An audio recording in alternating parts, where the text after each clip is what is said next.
students at Rebuff Jesuit are now deep in the Twitter game.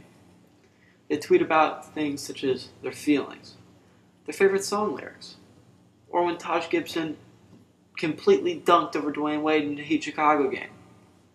But did you know that these tweets are dangerous? It can even get you a jug. Oh yes, the deans are now cracking down on out-of-school activities as well. Even you private accounts, you're not safe. Which brings me to my topic today. That the deans should not be allowed to use tweets to get students in trouble.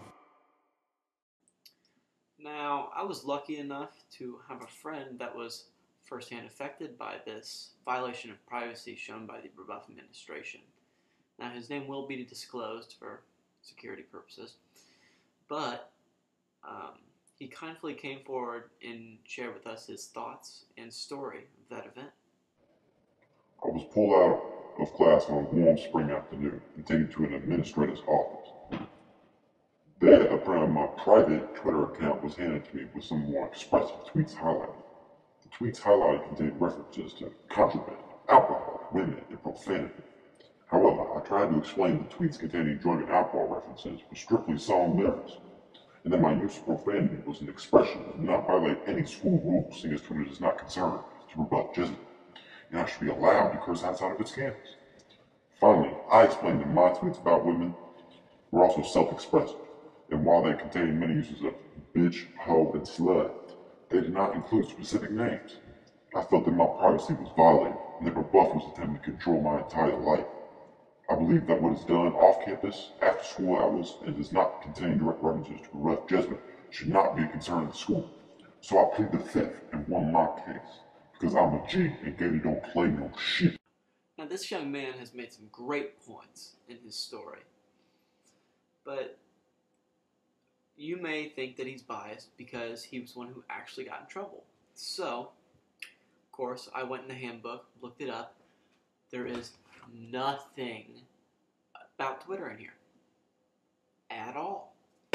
So, that's kind of a question of mine. Why isn't it in the handbook? How can you get in trouble for something that's not in the handbook?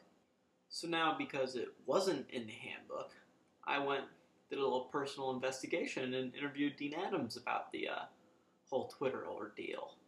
So, all I really got out of her was they look for cyberbullying, which is pretty obvious, which doesn't really happen a lot on Twitter if you're on it. And they also look for tweets going against the good name of the school, which is something that the young man actually said in his little interview, that if it did go against the school, then yeah, that'd be a cause for discipline, but he didn't do any of that.